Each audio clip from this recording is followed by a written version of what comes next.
Israël vient de demander un cessez-le-feu pour la première fois en 75 ans d'histoire militaire. 450 missiles Shahab iraniens, 2500 roquettes du Hezbollah en moins de 6 heures, et l'armée qui a vaincu 5 nations arabes en 6 jours en 1967 vient d'atteindre ses limites opérationnelles face à une attaque coordonnée depuis 2 directions.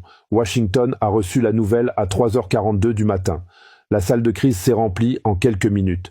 Et de cette salle, il n'en est pas résulté un plan d'action. Il en est résulté un silence institutionnel stupéfait. Et personne ne parle de ce qui arrive vraiment ensuite. Les médias vous montrent des images de missiles interceptés, des déclarations de responsables qui parlent de résilience, des experts qui comparent cette nuit au conflit précédent. Mais voici ce que personne ne vous dit. Cette nuit n'est pas comparable au conflit précédent. C'est la démonstration opérationnelle finale d'une stratégie préparée pendant 40 ans, précisément pour produire ce résultat. Et les chiffres, que personne ne veut que vous voyiez, confirment que l'architecture de défense israélienne n'a pas échoué parce qu'elle était mal conçue. Elle a échoué parce qu'elle a rencontré exactement le scénario que ses concepteurs avaient jugé improbable. Et la question que vous devriez poser est la suivante. Pourquoi les médias grand public présentent-ils cette nuit comme une escalade d'un conflit en cours plutôt que comme ce qu'elle est réellement, la fin d'un ordre régional qui a gouverné le Moyen-Orient pendant 50 ans? Qui exactement bénéficie de votre ignorance sur l'ampleur réelle de ce basculement? Bonjour, je suis Pierre Delacroix, analyste en géopolitique.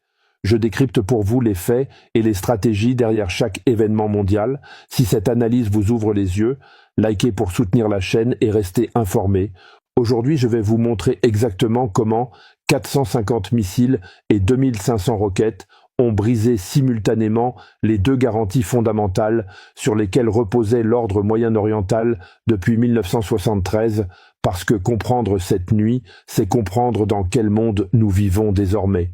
Laissez-moi commencer par la donnée la plus dévastatrice, celle qui devrait faire la une de tous les journaux, mais que les médias ignorent parce qu'elle détruit le récit d'une défense israélienne qui reste crédible malgré les pertes subies.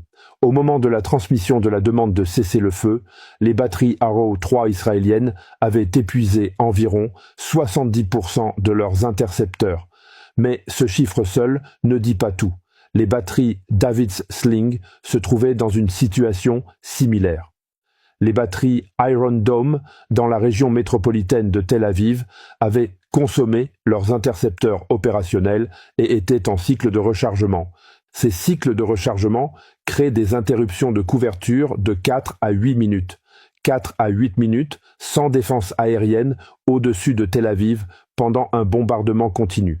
Ça veut dire que si